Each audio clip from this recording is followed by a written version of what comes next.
जय हिंद साथियों, मैं राय आप सभी का स्वागत करता हूं आपके अपने परिवार राय ऑनलाइन एकेडमी पर। आज की इस क्लास में हम लोग मध्यकालीन भारत को हम लोग स्टार्ट करने वाले यानी मेडाइवल को हम लोग स्टार्ट करेंगे। आज जो बेसिकली जो क्लास होगा, आज मेडाइवल का बैकग्राउंड हम लोग सीखने का प्रयास करेंगे। मेडाइवल का अगर यानी मध्यकालीन भारत का अगर बैकग्राउंड सीख गए तो मध्यकालीन ऐसे ही आपका पार हो जाएगा। हाँ, लेकिन आपको जो आज का टॉपिक है, जो आज का सेशन है, उसको एकदम ध्यान लाकर समझना और कंसेप्ट को क्लियर कर देना। तो आज की क्लास में हम लोग क्या पढ़ने वाले हैं? मध्यकालीन भारत।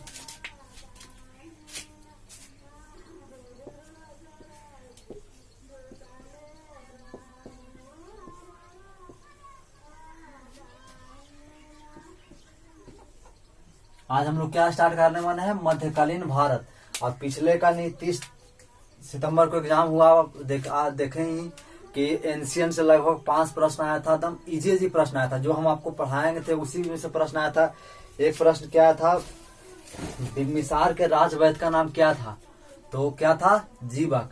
उसी प्रकार एक और एनसीएन से प्रश्न याद आ रहा है कि कौन से शासक के समय किस शासक ने रोम के साथ व्यापार किया था? तो आपको पता होगा कि जब कुषाण वंश का शासन, कनिष्क का जब शासन आया, तो कनिष्क ने अपने साम्राज्य को पूरा एकदम रेशम मार्ग है यानी चीन से रोम को जोड़ता था, उसी पर नियंत्रण कर लिया था। तो आप समझ सकते हैं कि किसका व्यापारी किस रोम के साथ था? तो कनिष्क के साथ था। और 4-5 प्रश्न आया था जो मध्य आपका एंशियंट है, मध्यकालीन से भी अच्छे प्रश्न आया था, है ना। और आपका मॉडर्न तो खैर अलग बात ही है। तो लगभग 35 से 36 प्रश्न आपका हिस्ट्री से आया। तो हिस्ट्री का काफी इंपॉर्टेंट सेक्शन है बीपीएससी का लिए, है ना। तो ये ध्यान रखिएगा, अगर आप हिस्ट्री, आपका साइंस, आपका बिहार स्पेशल और करंट अफेयर 4 सेक्शन आप लगभग अगर कंप्लीट कर चुके, तो बाकी आपका पॉलिटी हो गया, इकोनॉमी हो गया, ज्योग्राफी हो गया और मैथ हो गया। ये सब क्या है? ये एक्स्ट्रा मार्क है, आपको जोड़ता है। इसमें आपको कटअप को फाइट करने के लिए बाकी आप जो 4 चीज बताएं, हिस्ट्री, बिहार स्पेशल, आपका साइंस और एक करंट अफेयर, ये 4 सेक्शन है जो लगभग 100, 101, 102 मतलब ओवरऑल हम लोग देखें तो लगभग 100 प्रश्न के आसपास पूछी जाती है। तो अगर आप इसको अगर केवल सही कर लिए और मैथ का सेक्शन बना लिए तो आपका रिजल्ट हर हाल में खो जाएगा। और आपको कल आपका जो है, आपका जो सचिव है, कौन आपका बीपीएससी का बोर्ड के जो सचिव है अतुल प्रधान, अतुल है ना, तो उन्होंने क्या किया है? अतुल, शायद उनका नाम है, अतुल प्रसाद नाम, प्रधान नहीं, अतुल प्रसाद ने घोषणा किया है कि 67 का एग्जाम हो गया, 68 का एग्जाम जनवरी के आसपास होगा और 69 का भी तुरंत होगा मई या जून के आसपास। तो ये अभी आपका एकदम अपने तैयारी को मजबूती दीजिए। तो चलिए हम लोग स्टार्ट करते हैं अपने क्लास को। मध्यकालीन भारत को पढ़ेंगे। मध्यकालीन भारत को हम लोग समझने से पहले थोड़ा सा इसको बैकग्राउंड जान लेते हैं। तो नक्शा बना लीजिए हमारे साथ।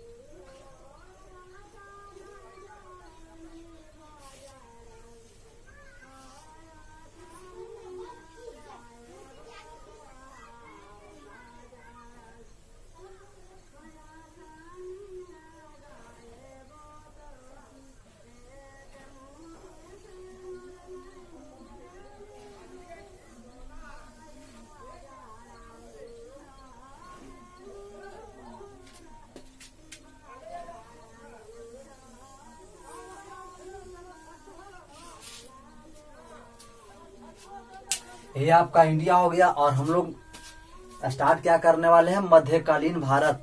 मध्यकालीन भारत को हम लोग 2 सेक्शन में हम लोग पढ़ेंगे।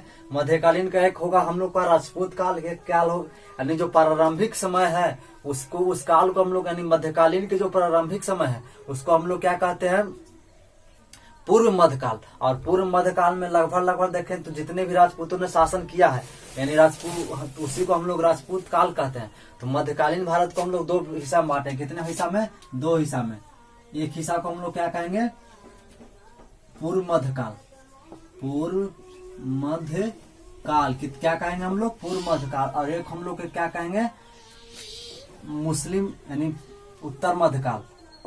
उत्तर मध्यकाल, इसी को हम लोग क्या कहते हैं? राजपूत काल कहते हैं। राजपूत काल यानी इसी को हम लोग क्या कहते हैं? राजपूत काल। और इसी को हम लोग क्या कहते हैं? मुस्लिम काल यानी मुस्लिम का जब शासन हुआ उसको हम लोग देखेंगे। तो यानी कि हम लोग दो सेक्शन में हम लोग मध्यकालीन भारत को हम लोग डिवाइड करेंगे। कितने भागों में? 2 भागों में। एक हम प्रारंभिक जो आपका होगा, प्रारंभिक कब होगा? आपको पता होगा कि भारत के इतिहास में जब हर्षवर्धन की मृत्यु हो जाती है, हर्षवर्धन की मृत्यु कब हो जाती है?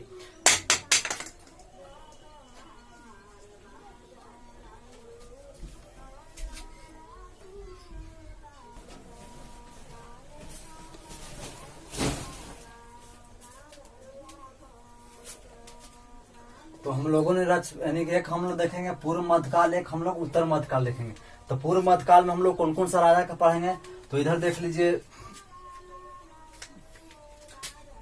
आपका देख लीजिए कौन होगा? चालुक्य। बहुत सा राजवंश का बारे में पढ़ना है। चालुक्य वंश, चालुक्य वंश, राष्ट्रकूट वंश, राष्ट्रकूट वंश, क्या राष्ट्रकूट वंश, पल्लव वंश,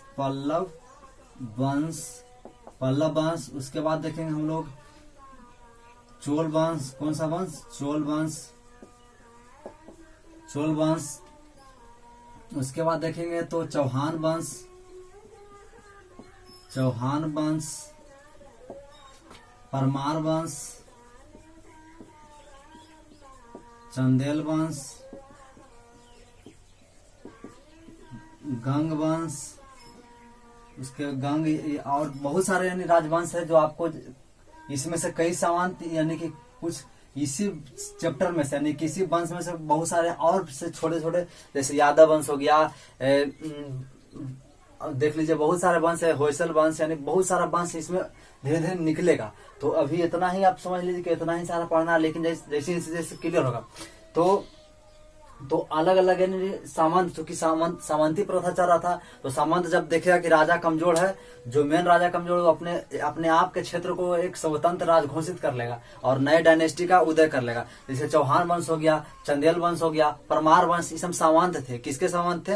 तो आपको जब क्लास आपको जब वैसा वंश पढ़ाया जाएगा तो आपको डिप्ली, तो मोटे तौर पर हम लोग ये देखें जो आपका जो बैकग्राउंड है राजपूत काल में, सब चीजें आपको ध्यान रखना कि चालुक्य वंश, राष्ट्रकूट वंश, पल्लव वंश, चोल वंश, चौहान वंश, परमार वंश, चंदेल वंश, गंग, पाल भी जोड़ सकते हैं। क्या? पाल वंश, यानी बहुत सारा डायनेस्टी आपको देखने के लिए इसमें मिलेगा। तो ये है आपका राजपूत काल हो गया।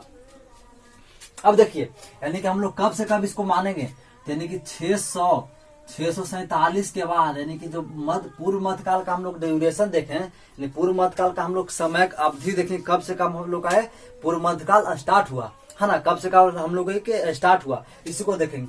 तो ये यानी कि 647 के बाद के काल को हम लोग यानी भारतीय इतिहास में मध्यकाल के नाम से जाना जाता है। और कितने काल यानी कि, और इसके बाद देखेंगे तो कहां से 1206, यानी देखिएगा 647 से लेकर लगभग 6 साल, यानी 600 वर्ष के काल को हम लोग पूर्व मध्यकाल कहते हैं। यानी पहले के प्रारंभिक जो मध्यकाल है उसको हम लोग उसी को हम लोग क्या कहते हैं? राजपूत काल। तो ये चीजें देखनी है। लगभग देखें हम लोग लगभग 650 साल राजपूतों का शासन देखेंगे। उसके बाद इसके बाद कौन आएगा? मुस्लिम आक्रमण। वो आप तुरंत आपको सब समझा दिया जाएगा ट्रिक के साथ। ये हो गई। तो देखिए इसमें देखिएगा तो लगभग 6ठी शताब्दी, यानी 6ठी शताब्दी के अंत में, कब? 6ठी शताब्दी के अंत में इधर देखिएगा अरब यानी सऊदी अरब में मुस्लिम वंश का उदय हो जाता है। यानी मुस्लिम वंश का उदय हो जाता है। कब हो जाता है? यानी 6ठी शताब्दी के लगभग अंत के अंतिम समय में। और कब हो जाता है? यानी सऊदी अरब में मुस्लिम धर्म, इसके पहले यानी 6ठी शताब्दी के पहले मुस्लिम धर्म का कोई अता पता, मतलब मुस्लिम धर्म नहीं था ही नहीं। मुस्लिम धर्म का उदय क्या हुआ? तो 6ठी ईस्वी पूर्व में हुआ, 6ठी शताब्दी में हुआ। और इसमें आपको पता होगा कि मोहम्मद साहब, यानी मोहम्मद साहब के निर्देशन पर, यानी मोहम्मद साहब के सपोर्ट से जो मुस्लिम धर्म था वो शुरुआत में सऊदी अरब में ही डेवलप हुआ, यानी विकसित हुआ, लेकिन उत्थान हुआ। लेकिन धीरे धीरे आसपास के जितने भी देश था, ईरान हो गया, इराक हो गया, बहुत सारा देश यानी आसपास के क्षेत्रों में क्या हुआ? प्रचार प्रसार हो गया। तो मोहम्मद साहब के ही सपोर्ट से ये जो इस्लाम धर्म देखे उसी को हम लोग मुस्लिम धर्म कहते हैं। क्या कहते हैं हम लोग? इस्लाम धर्म या मुस्लिम धर्म। तो इसका उदय हो जाता है। और मोहम्मद साहब के निर्देशन में जब देखिए आपको पता होगा कि जब बौद्ध धर्म हम लोग का स्टार्ट हुआ था, तो बौद्ध धर्म जब स्टार्ट हुआ था तो भगवान बुद्ध को ज्ञान प्राप्त हुआ बोध गया में, तो क्या भगवान बुद्ध ने उसको बिना प्रचार किए वो अपने यानी प्रचार हो गया था? नहीं। तो जब उसी तरह जिस तरह से बौद्ध धर्म को प्रचार किया गया, तो इसीलिए में पूरे वर्ल्ड लेवल पर देखेंगे तो बहुत सारे देशों में बौद्ध धर्म का अभी भी देखने को मिलता है। ठीक उसी प्रकार जब इस मुसलमान धर्म का उदय हुआ, तो मुसलमान धर्म के जो छोटे छोटे जो ईरान के, सऊदी अरब के राजा था, उन लोगों का मोहम्मद साहब ने कहा कि देखो मुस्लिम धर्म तो हम लोगों ने अपनाया है, तो इसके लिए क्या करना, प्रचार करना होगा। तो मुस्लिम जो शासक था, जो मुस्लिम धर्म को अपनाया था, सऊदी अरब, ईरान के क्षेत्र वाले, इराक क्षेत्र वाले जितने भी थे सब अपनाया था। इन लोगों का जो राजा था छोटा छोटा, उन लोग का मुख्य उद्देश्य क्या था?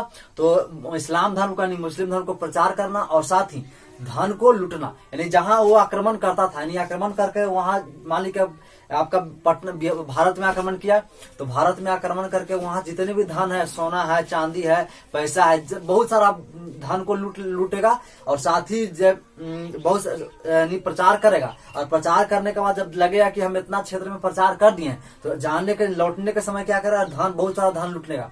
यानी प्रारंभिक जो मुस्लिम शासक था, यानी मुस्लिम आक्रमणकारी था, वो लुटेरा के भाव से भारत में आया था, है ना। तो इसी में देखिएगा तो यानी कि 6ठी शताब्दी के बाद मुस्लिम धर्म का उदय होता सऊदी अरब में। और इसी के काल में देखिएगा तो लगभग 12वीं शताब्दी में मुस्लिम धर्म शुरुआत में तो देखिएगा तो पाकिस्तान के सिंध में 8वीं शताब्दी से शुरू हुआ था मुस्लिम आक्रमण, लेकिन मूल रूप से हम देखें तो 12वीं शताब्दी में होता है। कब होता है? 12वीं शताब्दी में मुस्लिम धर्म का भारत पर आक्रमण।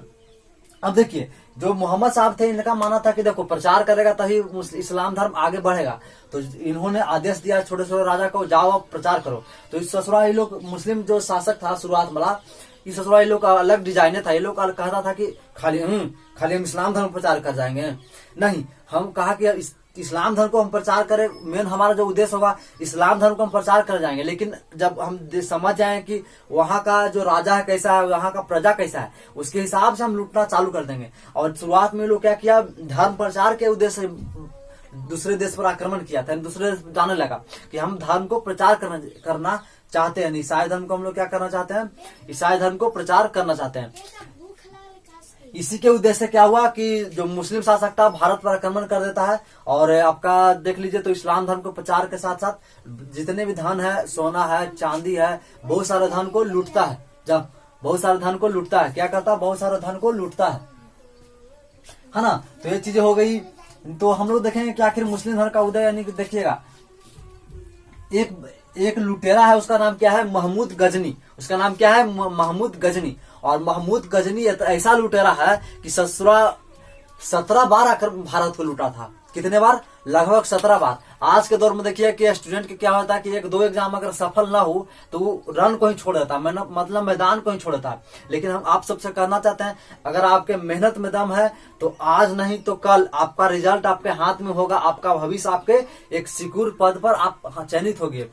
एक आपने संदेश यानी एक मोटिवेशन लीजिए किसे, मोहम्मद गजनी से, कि एक बार नहीं पूरे भारत को 17 बार लूटा था, यानी 17 बार भारत पर आक्रमण किया। सोच सकते हैं कि हम लोग जो आज का जो बच्चा है 1 से 2 बार अगर एग्जाम में अगर उसका रिजल्ट नहीं होता है तो एग्जाम को छोड़ नहीं देता, मतलब अपने जो तैयारी है वो छोड़ देता है और गांव घर में ऐसे ही घूमने लगता है। तो ये सब चीजें नहीं है। आपका मोटिवेशन किससे लेना चाहिए था, मोहम्मद गजनी से लेना चाहिए, कि जिसने 17 बार भारत पर आक्रमण किया था और 17 बार भारत को लूटा था। अब देखिए जो मुस्लिम का एक बहुत बड़ा मुस्लिम जो शासक था उसका बड़ी बड़ी खासियत ये था ना कि ससुरा ये लोग का क्या था, जैसे आज हम लोग कि मान लीजिए कि आप कोई राजा है और राजा उस मुस्लिम शासक को हरा दिया, तो ये लोग मरता नहीं था। ये लोग क्या कहता था कि जैसे ही देखा कि अब लड़ाई हम हारने वाले हैं तो ससुरा सैनिक को छोड़ दे, अपना ही भाग चलता था। क्या करता था, मतलब सैनिक को लड़ाई शुरू कर, सैनिक लड़ रहा लेकिन ससुरा ये लोग भाग जाता था, है ना। ये मुस्लिम का सबसे बड़ा प्लस पॉइंट था और इसी प्लस पॉइंट के चलते आज भारत पर यानी हम लोग मुस्लिम काल को हम लोग पढ़ने वाले हैं। क्या है देखिएगा इन लोग का, और हिंदू धर्म देखिए हिंदू जो शासक था, जो भारतीय शासक था, इन लोग का कहना था कि मर जाएंगे मिट जाएंगे लेकिन हम झुकेंगे नहीं, यानी किसी के प्रति झुकेंगे नहीं, है ना। यानी इन लोग का कहना था मर जाएंगे मिट जाएंगे लेकिन झुकेंगे। आप मोदी जी भी यह स्टेटमेंट दिए थे कि मर जाएंगे मिट जाएंगे लेकिन देश को बिकने नहीं देंगे। लेकिन क्या हो रहा है, बिक रहा है, क्या नहीं हो रहा, सारा जो सरकारी संपत्ति है प्राइवेटाइजेशन की ओर चल रहा है। तो आप समझ सकते हैं तो खैर वो अलग बातें है। तो हम लोग को पढ़ना मूल रूप से हम लोग के मुस्लिम शासक के बारे में। तो मुस्लिम शासक के बारे में यानी 17 बार भारत को आक्रमण करने वाला, भारत को 17 बार लूटने वाला, उसका नाम क्या था? महमूद गजनी। क्या था? महमूद गजनी। ससुरा बिहार में हम लोग के अगर अब समय आता था धर के हम लोग कूच ही देते, है ना। हम लोग ससुरा कूच देते इतना कि दोबारा लौट के नहीं आता, और 17 बार आक्रमण किया था। खैर वो अलग का दौर था तो किया होगा, है ना। जब देखा होगा कि राजा आक्रमण करने लगा तो भाग जाता था, मतलब 17 बार, है ना। अगर हम लोग अगर बिहार में आता था कि हम लोग कुछ ही देते, है ना, क्या करते थे हम लोग? कुछ देते। समझ में आ गया कि ना गया? तो देखिएगा यानी मोहम्मद गजनी 17 बार आक्रमण किया। उसके बाद बहुत साल बीत गए। उसके बाद एक राजा है, उसका नाम क्या है? मोहम्मद गौरी। क्या नाम है? मोहम्मद गौरी। यानी मोहम्मद गौरी ने पहली बार आक्रमण किया भारत पर। उस धन लूटने के उद्देश्य से नहीं किया, इस शासन करने के उद्देश्य से। यानी जो मोहम्मद गौरी था, मोहम्मद गौरी यानी सीधर के क्षेत्र पर आक्रमण किया। किसके क्षेत्र पर? इधर के क्षेत्र पर। इधर के क्षेत्र पर उस समय यानी मोहम्मद गौरी के समय शासन कौन कर रहा था? तो चौहान वंश। कौन कर रहा था? चौहान वंश। ये चौहान वंश, ये चौहान वंश अभी आप देखें, इस चौहान वंश का राजा है कौन? पृथ्वीराज चौहान। कौन सा है? पृथ्वीराज चौहान। और इसी पृथ्वीराज चौहान ने क्या किया था? इसी पृथ्वीराज चौहान के समय मोहम्मद गौरी ने भारत पर आक्रमण किया। क्या? धन को लूटने के उद्देश्य से? जी नहीं, धन इनका यानी मोहम्मद गौरी का मूल मानना था कि हम अब भारत को बहुत सारे लोगों ने लूट लिया, अब यहाँ रहा ही क्या गया, हम अब भारत पर शासन करने के लिए। और पहली बार इस मोहम्मद गौरी शासक है जो 1911 में, कब किया था? तो 1911 में, सॉरी 1111 में क्या किया था? तो 1191 में।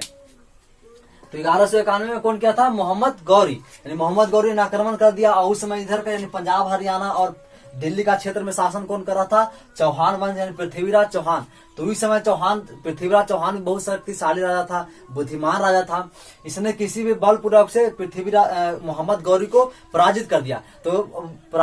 तो मोहम्मद का आपको बताएं कि मुस्लिम शासक में सबसे बड़ा प्लस पॉइंट यह था कि ये लोग ससुरा अगर हारने लगा तो ससुरा मैदान छोड़ के भाग जाता था। तो पहली बार जब तराइन के युद्ध में 1191 में जब मोहम्मद गौरी हार गया तो ये लोग ससुरा तुरंत भाग गया ईरान, तुरंत भाग गया। ये हो गई। तो लगा चौहान यानी पृथ्वीराज चौहान को लगा कि चलो अब कोई आक्रमण नहीं करेगा, पहला इसको हम इतना मार दिए हैं कि भाग गया अपने आप। कि जो मोहम्मद गौरी ससुरा बहुत चालाक निकला। क्या निकला? कि ससुरा तुरंत 1 साल बाद यानी 1192 में, 1192 में तुरंत आक्रमण कर दिया। बताइए कि क्या क्या तुरंत एक साल लगभग बीता भी नहीं था कि 1192 में तुरंत आक्रमण कर दिया। और उस समय भी पृथ्वीराज चौहान ही शासन कर रहा था। तो पृथ्वीराज चौहान मन में खुश, अपने आप खुश था कि एक तरह से कह सकते घमंड हो गया था कि तुमको 1 साल पहले ना मार के भगाए हैं, फिर आ गया है, ठहरो अभी ऐसा मारेंगे कुछ ही देंगे तुमको, है ना। और इसी घमंड के कारण, इसी क्या कह सकते हैं हम लोग सोच के कारण पृथ्वीराज चौहान इस युद्ध में यानी तराइन के द्वितीय युद्ध में एक हार जाता है। कौन हार जाता है? पृथ्वीराज चौहान। और पृथ्वीराज चौहान हार जाता है। तो इसी पृथ्वीराज चौहान को हारने के बाद जो मोहम्मद गौरी है इसको लेके चल जाता है कहाँ? अपने क्षेत्र ईरान में। कहाँ लेके जाता है? ईरान में। क्यों? क्योंकि ईरान में ही ईरान का ही जो राजा था ये मूल रूप से ईरान का ही था। तब मन में प्रश्न आ सर जीता हुआ क्षेत्र को क्या किया? तो इसका एक गुलाम था, इसका क्या एक था? गुलाम। और उस गुलाम का एक नाम था कुतुब-उद-दीन ऐबक, यानी कुतुब-उद-दीन ऐबक उसका नाम था। उस गुलाम का नाम क्या था? कुतुब-उद-दीन ऐबक। और उसी गुलाम को यहाँ का शासक बनाया। किसने शासक बनाया? तो मोहम्मद गौरी ने बनाया था। यानी कि इसके यानी चौहान वंश के जो शासन था इसको समाप्त कर कुतुब-उद-दीन को शासक बनाया। तो यहाँ तक हो गई। यानी जो पृथ्वीराज चौहान था उसको आंख पर पट्टी बांधकर इसको मारा नहीं। पृथ्वीराज चौहान मोहम्मद गौरी कहा कि एक बार हमको भगाया ना है तुमको, अब चलो हम अब ईरान में लेकर तुमको सजा देंगे। और उसको आंख पर पट्टी बांधकर अंधा कर लेकर चल गया कहाँ? आपका ईरान में। और इसका एक कवि का नाम था, सुप्रसिद्ध कवि विद्वान भी थे, उनका नाम था चंदवर दाई। पृथ्वीराज चौहान का एक कवि का राज कवि का नाम क्या था? चंदवर दाई। और चंदवर दाई ने ही को लेकर चल गया, इन दोनों को लेकर चल गया कहा? ईरान में। चंदवर दाई ने ही पृथ्वीराज राजस्व पुस्तक की रचना किया। वो तो खैर अलग, जब हम लोग पढ़ेंगे चौहान वंश तो आपको पढ़ाया ही जाएगा। तो यानी पृथ्वीराज चौहान को और लेकर चल गया आंख बंद कर कहा ईरान में, और यहाँ का हेड किसको बना दिया? गुलाम। मन में आ रहा हो सर ये गुलाम क्या है? तो देखिए क्या होता कि जो उस सैनिक मध्यकालीन भारत में मुस्लिम को जो शासक था, इन लोगों का मानना था कि जो व्यक्ति यानी आदमी को खरीद बिक्री खूब होता था। क्या होता था? खरीद बिक्री। मान लीजिएगा कोई व्यक्ति 6 साल का है, आज भी अगर नाम सुने हो कि बच्चा 6-7 साल का बच्चा को चोरी कर देता है, तो बच्चा का 6-7 साल को चोरी कर लेता था और उस चोरी को बेचता था बाजार में, है ना। बाजार बहुत सारा बाजार लगता था और बाजार में लोग बहुत सारे व्यापारी उस व्यक्ति को खरीदने के लिए आते थे। किसको खरीदने के लिए? उस लड़के को। 5-6 साल के लड़कों को दिया, 10 साल के लड़कों को खरीद लिया। और मतलब मान लीजिए कि एक एग्जाम्पल के समझा रहे हैं आपको, मान लीजिए कि कोई व्यक्ति 500 में उस लड़के को यानी 11 साल के लड़कों को 500 में खरीदा है और उस 11 साल के लड़कों को वहां ले जाएगा, 10 साल तक उसको खूब ट्रेन करेगा, मतलब प्रशिक्षित करेगा। उसको देखेगा कि वो किस क्षेत्र में वो अपने आप को विकास करना चाहता है। खेल के क्षेत्र में करेगा तो उसको खूब खेलने का मौका देगा, यानी खूब उसको खिलाएगा। आपका देख लीजिए पढ़ाई के क्षेत्र में करेगा तो उसको पढ़ाया खूब जाएगा, और मतलब अलग अलग उसको रुचि के हिसाब से उसको क्या क्या ट्रेनिंग दी जाती थी। किसको? जिस लड़का को जो व्यापारी ने खरीद कर ले गया था, जब वो ट्रेन हो जाता था तो उसी जो लड़का 11 साल के लड़का को 500 में उस व्यक्ति ने खरीदा था और उसको ट्रेन कर लगभग 10 साल के बाद यानी 21 साल के बाद उस लड़का को बेचता था तो 50,000 5 लाख यानी 50,000 में बिकता था। उसी को हम लोग क्या कहते हैं? गुलाम। गुलाम का मतलब हो गया कि अब वो जो व्यक्ति लिया 50 साल में, वो अपने यहाँ ले जाएगा, उसको से भर मतलब काम करवाएगा। क्या कराएगा? भर मतलब केवल और केवल खाने के लिए रोटी जो होगा, सूखी रोटी हो गया, जो सूखा भात चावल हो गया, जो देगा, लेकिन वेतन के रूप में कुछ नहीं देगा। जैसे करेगा, जैसे वो कहेगा वैसे करना होगा। उसी को हम लोग गुलाम कहते हैं। आज ही सुने कहा तो हम गुलाम ही आओ, कि जैसे हम वैसे हम कर दबाओ, है ना। तो यानी गुलाम का मतलब समझ गए हो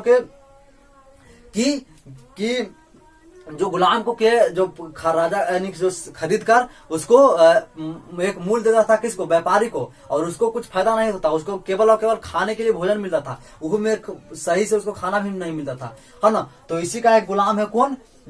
कुतुबुद्दीन ऐबक, यानी मोहम्मद गौरी का गुलाम है कौन? कुतुबुद्दीन ऐबक। और एक गुलाम ऐसा देखिए, अब मन में आ रहा हो इसको राजा कैसे बना दिया, है ना। जैसे मान लीजिए कि देखेंगे अगर आप कोई व्यक्ति है और किसी कंपनी में बहुत अच्छा काम करता है तो उसको प्रमोशन मिलता है, तो ठीक उसी प्रकार मोहम्मद गौरी को जो कुतुबुद्दीन जो गुलाम था ये काफी पसंद आ गया। इसने काफी इंसानियत के साथ काम किया, बहुत ईमानदारी के साथ किसके? मोहम्मद गौरी को काम करने में हेल्प किया, मदद किया। इसीलिए मोहम्मद गौरी ने सोचा कि अब चूंकि मोहम्मद गौरी ईरान का राजा था तो ईरान से यहाँ कंट्रोल नहीं कर सकता था, इसीलिए मोहम्मद गौरी ने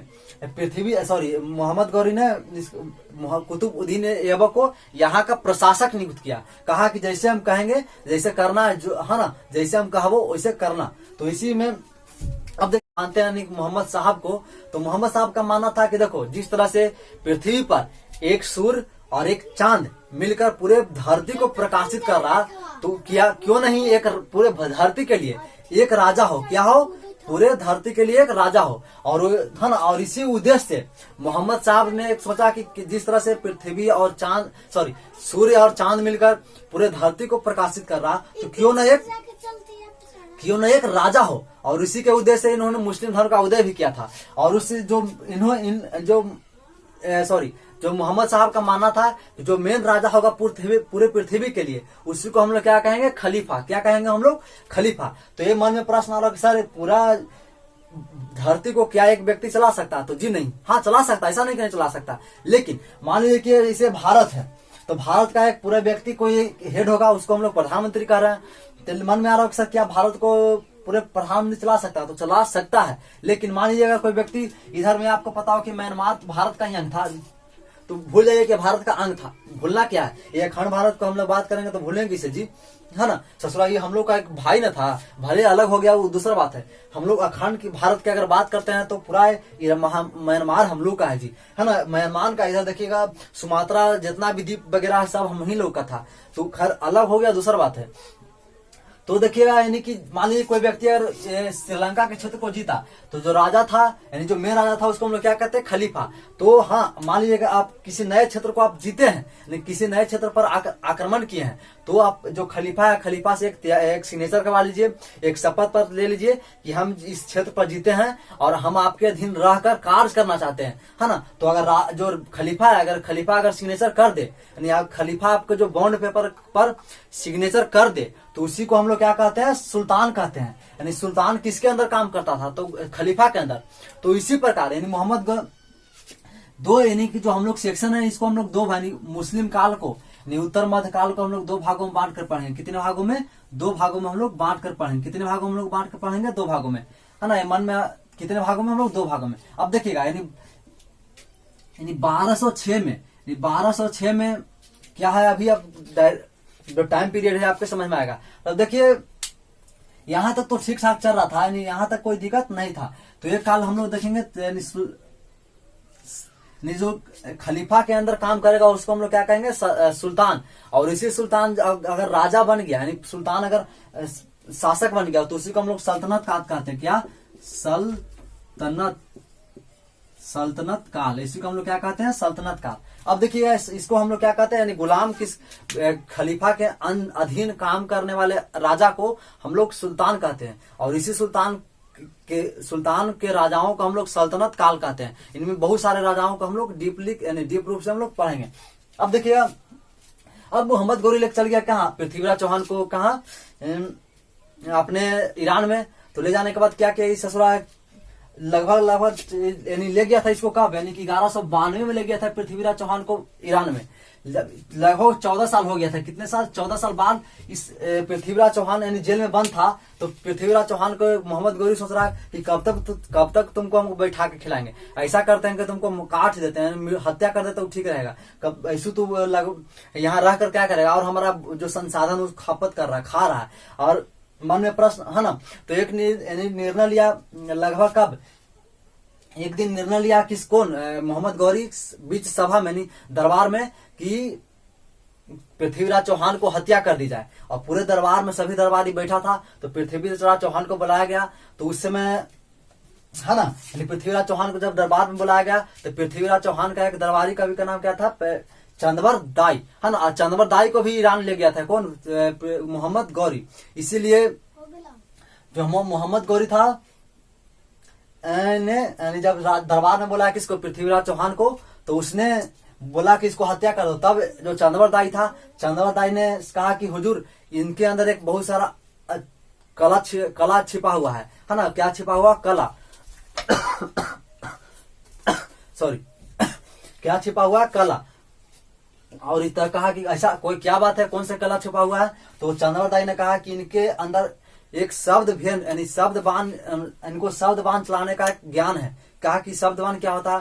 तो कहा चंदवर दाई ने कि कोई भी अगर व्यक्ति बोलेगा तो उसकी आवाज को सुनकर, यानी किसी भी व्यक्ति या चीज को आवाज के सुनकर ही ये तीर चलाएंगे, यानी आंख मूंद कर ही, तो वो व्यक्ति मारा जाएगा। यानी वो जो पक्षी होगा चाहे जो भी जानवर हो मारा जाएगा। तो कहा क्या, तो बहुत बड़ा बात है, तो इसको मारना नहीं चाहिए। तो पृथ्वीराज चौहान को कहा कि ठीक है, ऐसा है, इसको हम देख ही लेते हैं क्या इसके पास नॉलेज है। तो पृथ्वीराज चौहान को बुलाया, क्या किया, तीर धनुष दिया गया। तब कहा कि आखिर किसको मारा जाए, यानी किसको पर निशाना लगाया जाए। तो चंदवर दाई ने कहा कि हुजूर, यानी किसको, पृथ्वी गौरी को, मोहम्मद गौरी को, कि एक पक्षी को लाइए। और पक्षी को लाकर उसके आवाज को, है ना, पक्षी को लाया गया। तो पक्षी को लाया गया। तो पृथ्वीराज जो चौहान था, उसको ये नहीं पता था कि जो चंदवर दाई है इस दरबार में आया है ना। चूंकि नहीं कोई जान रहा था, तो चंदवर दाई ने एक अपने मन से एक बात निकाला, 3 अंगुल 6 बांस। क्या निकाला, 3 अंगुल और 6 बांस। कहा कि चूंकि हिंदी था, यानी हिंदी भाषा बोल रहा था कौन, चंदवर दाई। तो कोई लोग यहाँ, सभी लोग मुस्लिम शासक था, तो कोई लोग इसकी भाषा को पहचान नहीं सका। तो जो चंदवर दाई था, इसकी आवाज को कौन सुन लिया, आपका पृथ्वीराज चौहान। कह रही तो चंदवर दाई है। इसने इतने नहीं, चंदवर दाई ने कहा चुंगू चौहान। चुंगू चौहान, ये जो पृथ्वीराज चौहान को जो चंदवर दाई था, वो चुंगू चौहान कहता था। तो ये और समझ गया, कह रही तो चंदवर दाई है, तो समझ गया। तो पृथ्वीराज चौहान को इशारा में कौन कहा, चंदवर दाई, 3 अंगुल 4 बांस, क्या कहा 3 अंगुल और 4 बांस, मतलब ये लोकेशन दे रहा है किसको, पृथ्वीराज चौहान को, कि 3 अंगुल और 4 बांस के दूरी पर मोहम्मद गौरी खड़ा है। सारा लोकेशन बता दिया, यानी सारा दिशा बता दिया किस तरह खड़ा है। तो पृथ्वीराज चौहान जब तीर चलाना ही वाला था, तब जो कौन है मोहम्मद गौरी ने कहा, हंस हंस के बोल रहा था, अरे जल्दी चलाओ भाई, जल्दी चलाओ तीर, हमको देखना है। तो इसी हंसी को देखकर पृथ्वीराज चौहान ने उसकी आवाज को सुनकर तीर चला दिया। और दुर्भाग्य से या सौभाग्य कह लीजिए, हम लोग का ससुरा ईरान का है, मुस्लिम है ना, तो 1206 में, कितने 1206 में मोहम्मद गौरी की हत्या कर देता। कौन, पृथ्वीराज चौहान। कहा जाता है इतिहास में कि उसी दरबार में पृथ्वीराज चौहान को जितने भी सैनिक था, जितने भी दरबारी था, सभी ने कूट कूट कर हत्या कर देता है ना। ये सौभाग्य है कि हम लोग दूसरे देश यानी दूसरे के यहाँ भी जाकर हम लोग प्रतिभा का अपने दिखा रहे हैं, है ना। प्रतिभा के कारण देखिए कि पृथ्वीराज चौहान ने मोहम्मद गौरी को मार दिया, अपने नहीं दूसरे घर में मार दिया। कहते हैं, क्या लोग कहता है कि हम अपने घर में सेफ हैं, मतलब सुरक्षित हैं, लेकिन क्या मोहम्मद गौरी सुरक्षित था जी, है ना। तो पृथ्वीराज चौहान मार दिया, तो इसी को भी तुरंत उसी दरबार में पृथ्वीराज चौहान को भी हत्या कर देता। और एक यहाँ मूर्ति बनाया गया, कहाँ, उसी ईरान में। उसी मूर्ति पर पृथ्वीराज चौहान को जब यानी कि मोहम्मद गौरी के पुण्यतिथि पर लोग चप्पल जूता से खूब मारते हैं और खूब वहां शोक विलाप करते हैं कि इसी ने मोहम्मद गौरी को मार दिया। क्या मोहम्मद गौरी रहते तो और हमारा साम्राज्य आगे बढ़ जाता। तो यहाँ तक तो ठीक था। 1206 में मोहम्मद गौरी की जब मृत्यु हो गया, तो इधर शासन कौन कर रहा था, कुतुबुद्दीन ऐबक को शासन कर रहा था, कुतुबुद्दीन ऐबक। इसको ससुरा का मौका मिल गया, यानी कि बिल्ली के भाग से क्या टूट गया, सिक्का टूट गया। मतलब बिल्ली के भाग से क्या टूट गया, सिक्का, है ना। यानी बिल्ली के भाग से क्या टूट गया, सिक्का। अब यहाँ तुरंत इसने क्या किया, अपने आप को कहा कि हम यहाँ शासन करेंगे। और इसने, चूंकि यह गुलाम था, इसने गुलाम वंश की स्थापना किया। क्या किया, गुलाम, क्या किया, गुलाम वंश। यानी अपने आप को क्या कहा, गुलाम वंश कहा। यानी चूंकि ये गुलाम था, तो इसने तुरंत 1206 ईस्वी में अपने आप को गुलाम वंश के रूप में अपने आप को एक प्रथम राजा का नियुक्त किया और यहाँ शासन शुरू कर दिया। यानी इधर मोहम्मद गौरी मारा, इधर देखिए कि बिल्ली के भाग से सिक्का टूट गया। मतलब सिक्का मतलब मुद्रा नहीं समझना कि सोने का सिक्का, चांदी का सिक्का। आज भी देखे होंगे, आज तो खैर नहीं देखने मिलता, लेकिन कुछ गांव में है कि हमारे गांव में भी देखने को मिलता है, जो जिनके यहाँ जो दूध या दही रहता है, वो लोग एक घड़ा में छत पर, या चूंकि पहले तो छत नहीं रहता था, तो जो मड़ई होता है यानी जो कपड़ेल का घर होता, उसी में से लोग रस्सी लटका कर, उसी में घैला रखकर, उसी में लोग दूध रहते थे।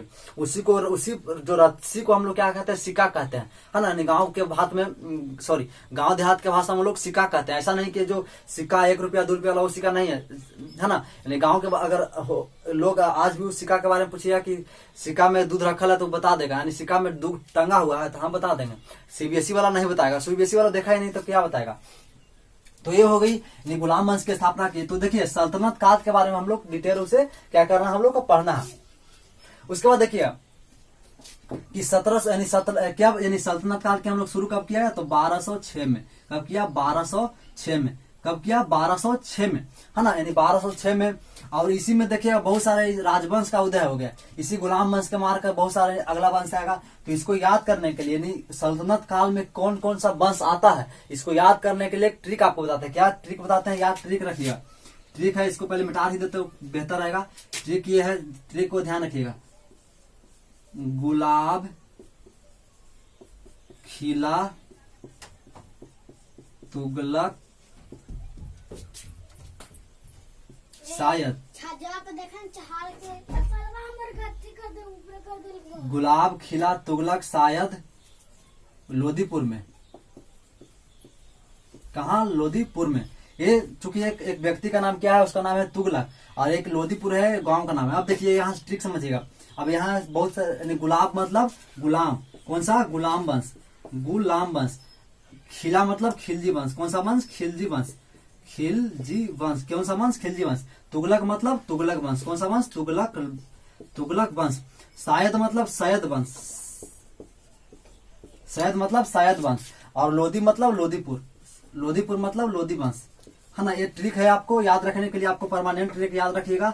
ये हम लोग जब भी इसको याद करते थे तो इसी ट्रिक को याद करते थे। इसलिए आपको इसी ट्रिक की मदद से हम आपको क्या करते हैं, आपको बताते हैं। यार सल्तनत काल के राजवंश को आपको क्रमबद्ध सजाने के लिए कई बार एग्जाम में आ जाती है, तो इसको याद करने का ट्रिक बता रहे हैं कि गुलाब खिला, क्या कि गुलाब खिला तुगलक शायद लोदीपुर में, मतलब कोई एक लड़का का नाम क्या है, उसका नाम है तुगलक, और उसका गांव का नाम क्या है, लोदीपुर। तो लड़का को हम लोग क्या कहेंगे कि गुलाब खिला तुगलक शायद मतलब शायद खिल भी सकता है और न भी खिल सकता, तो शायद लोदीपुर में। इस ट्रिक को आप ध्यान में रखिएगा। तो यानी 5 राजवंश है, उसको हम लोग यानी सल्तनत काल में पढ़ते हैं। तो अब देखिए इसी लोदी वंश को, यानी इसी लोदी वंश का एक राजा है कौन, ये जो जितने भी आप सल्तनत वंश देख रहे हैं, ये जितने भी शासक है, सभी अपने आप को क्या कहेगा, गुलाम कहेगा। ये सभी अपने आप को क्या कहेगा, गुलाम।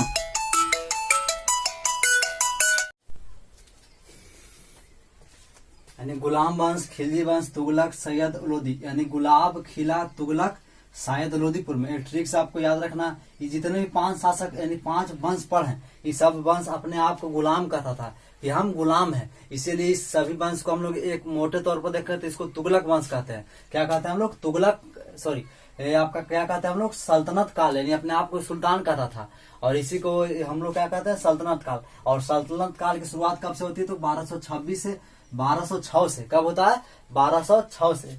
1206 में आपका मृत्यु जाती है किसके, मोहम्मद गौरी की। अब देखिए इसी यानी लोदी वंश का एक राजा है इब्राहिम लोदी। कौन है, इब्राहिम लोदी। और इब्राहिम लोदी की हत्या कर देता है कौन, बाबर। कौन हत्या कर देता है, बाबर। और बाबर ने ही एक अपना क्या करता, अलग वंश की स्थापना करता है। उसका नाम क्या है, मुगल वंश। क्या नाम है, मुगल वंश, यानी हम लोग मुगल काल कहेंगे। क्या हम लोग कहेंगे, मुगल काल। अब देखिए ये तो हो गई काल। अब देखिए इसी में कब मारा था, तो 1526 में। कब मारा था, बाबर ने पानीपत के प्रथम युद्ध में। कब, किसके, तो पानीपत के प्रथम युद्ध में 1526 ईस्वी में लोदी वंश के राजा इब्राहिम लोदी की हत्या कर अब नया डायनेस्टी, ये जो बाबर था, यानी बाबर, कौन, बाबर कहता था अपने आप को कि हम ससुरा तू लोग जिस तरह से सुल्तान यानी गुलाम का अपने आप को गुलाम कह रहा है, हम गुलाम नहीं मानेंगे, हम अपने एक स्वतंत्र राजा हैं।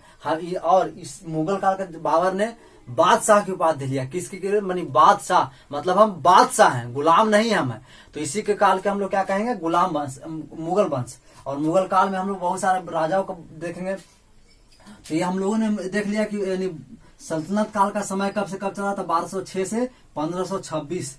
1526 कब चला, 1526। अब देखिए यानी अब यहाँ से 1526 से स्टार्ट होगा, 1526 से स्टार्ट होगा, कब होगा, 1526। और 1500 अब इसके याद करें, मुगल काल के संस्थापक कौन है, तो बाबर।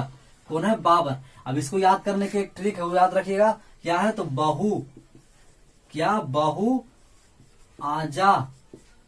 आजा सौपुर।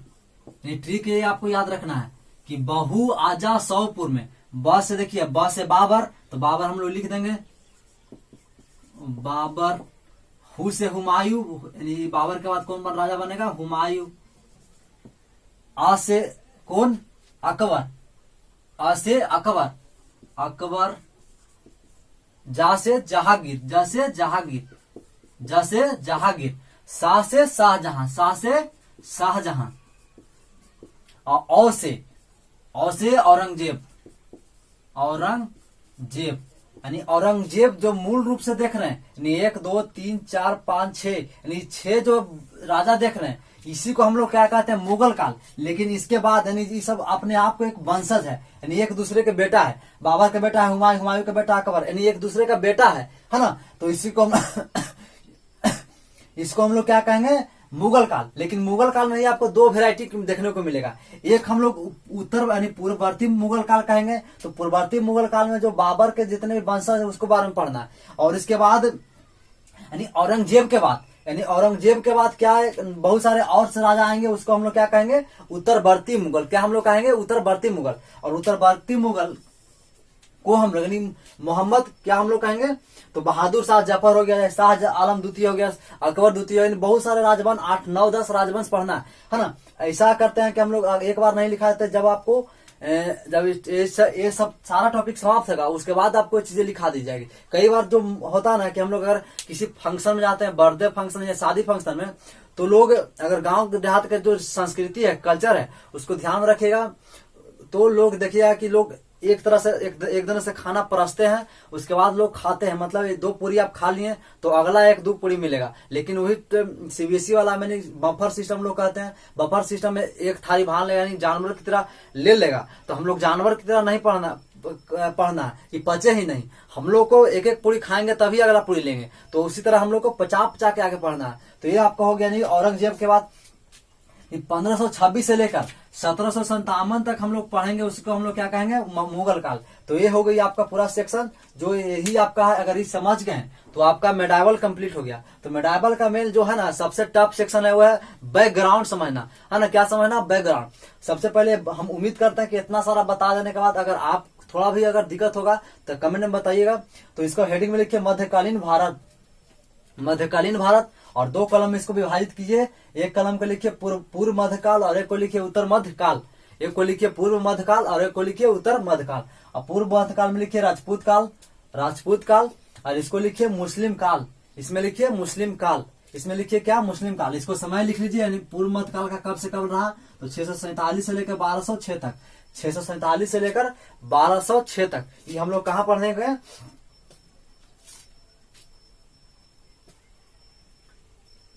ये हम लोग पढ़ने गए पूर्व मध्यकाल में। इसके बाद देखेंगे हम लोग यानी कि 1206 से लेकर 1757 तक ये हो गया मुस्लिम काल, यानी ये सारा चीज लिख लीजिए। उसके बाद पूर्व मध्यकाल यानी राजपूत काल में राजवंश है कुछ महत्वपूर्ण, यानी जो वंश है उसके बारे में लिख लीजिए। पहला लिखिए चालुक्य वंश, पहला लिखिए चालुक्य वंश। उसके बाद दूसरा लिखिए राष्ट्रकूट वंश, उसके बाद राष्ट्रकूट वंश। उसके बाद पल्लव वंश, उसके बाद पल्लव वंश। उसके बाद लिखिए चोल वंश, उसके बाद लिखिए चोल वंश। उसके बाद लिखिए चौहान वंश, परमार वंश, चंदेल वंश, पाल वंश, है ना, बहुत सारे लिख लीजिए। उसके बाद लिखिए, इसमें 2 कॉलम बनाइए, यानी उत्तर मध्यकाल में यानी मुस्लिम काल में हम लोग 2 कॉलम बनाएंगे। एक को हम लोग लिखेंगे सल्तनत काल और एक को हम लोग लिखेंगे मुगल काल। एक को हम लोग लिखेंगे सल्तनत काल और एक को हम लोग क्या लिखेंगे, मुगल काल।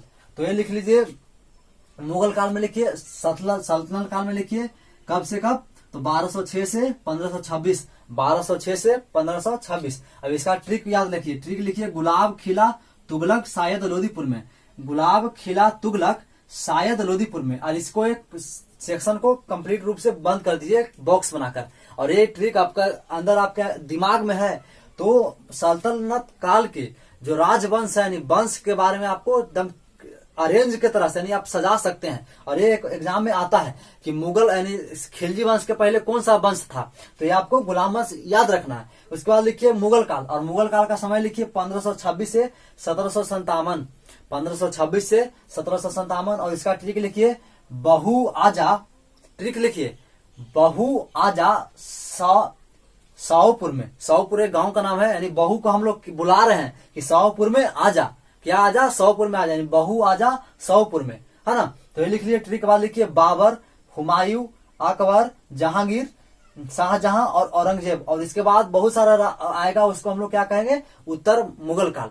तो ये हो गई, जब हम लोग पढ़ेंगे इतना सारा अगर हम लोग पढ़ लेंगे तो उत्तर मुगल काल को एक छोटा सा हम लोग एक बेसिक रूप से देखेंगे और उसको भी एक अलग ट्रिक से आपको बताएंगे, तो आप वो भी आपको समझ में आएगा।